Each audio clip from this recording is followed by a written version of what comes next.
All right, it's a Nissan day. This is what it looks like when you got too much work and you by yourself. Got another Nissan, bam. And we got the Camaro, bam. All right, so but the video here today is this car has a code. This is a Maxima. It got a code for the MAF sensor, MAF, massive airflow meter, or you want to call it mass airflow, whatever you want to call it, MAF. All right, so usually these sensors, you'll get a code for these if you have any Nissan. First thing you want to do is, before you spend that money, you can clean the sensor. Okay, I have a spray here. I'm going to show you the spray that I got. It's like a $10 spray. All right, some of these Nissans, they'll have a number 8 here, or you could use a Phillips head screwdriver. I do have this little guy right here. You need a stubby to get in the back, but I only had a flathead. So I'm going to show you how to exactly do this, and let me show you the spray that I have. All right, walking back with the spray. So you're going to need a spray such as this. All right, mass airflow sensor cleaner, right? And this is like an $8 to $10 bottle. There's a serial number here if you need the numbers of that serial right there. You can go to any of your stores and pick this up. You can order online. But what we're gonna do is we're gonna pull out that sensor today and we're gonna clean the sensor. It's gonna be a simple 10-minute video, probably less, and that's it. Alright, so pretty much what I'm gonna do here is we're gonna disconnect this sensor. All you do is you push on this and you pull out the connector. It comes right out. You can let it sit onto the side here. What I like to do is I like to take off the hard bolt or nut or screw first. So we have a screw in this case. So in the back end, all I'm gonna do is I'm gonna turn till this guy comes right out, and that's it. One thing I want to tell you, you can take off this whole housing and just clean it from in here. All right, but if you do need to remove it, because this is a good way to learn. What if you want to, it didn't work out, you know, the cleaning process didn't work out, now you need to change it. So that's how you're gonna do it. Okay, you can simply open this duck house. Some of these has filter in the front. Now I'm not talking about the air filter, but they do have like a little separate part of this housing here.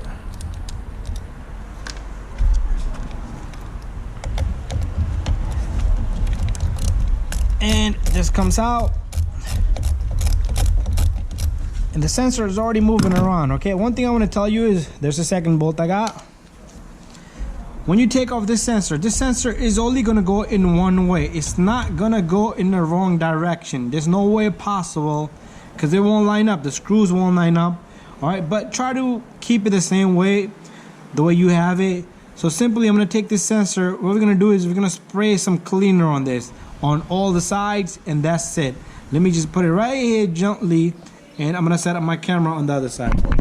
All right, so we got our Nissan right there, and what we're gonna do is we're gonna take this spray and the MAF sensor right there, and all you're gonna do is you're gonna spray into these holes. Very simple. Sometimes even a little piece of dirt, carbon, anything will cause it to go bad. Not bad, it'll just won't give you the correct reading. So that's it. Let it dry off a little bit, and then you can put it back. Okay, so I'm gonna take a little moment to dry this off. You can give it another touch if you like, but I think that was just a fair enough. Very simple. All right, so let's take this back on the car in a little bit and we'll finish up the job. All right, we're back in business. There's our sensor. Again, try to put it correctly. Remember, some of them will have arrow here, but this one doesn't. But remember, we the connector, it was up here, it was clipped onto this little guy right there. So that's one way to determine how it goes. Make sure your seal right here, if you're replacing it, put a little bit of lube on it, because that seal does need to sit flush, or you'll have an air leak.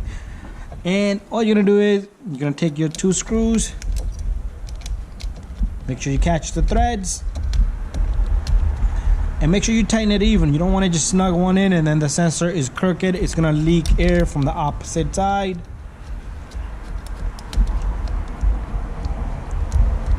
And this tool that I showed you, I bought, this is Craftsman. I think I paid 25 bucks, and it comes with like 3 of these. And I had this sitting around in the house for a long time. I had it in the shop. I use it for a lot of tight spots. And all I'm gonna do is I'm gonna tighten these two, and the job is pretty much, oh, it rushed itself. There you go. And that's it. Once you feel it nice and tight, you stop. There you go.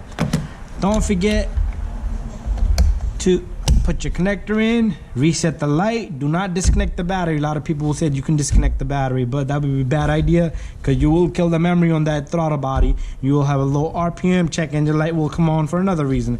But anyways, thank you for watching. If you need to clean that sensor, there you go. Give it a thumbs up. I hope you liked the video.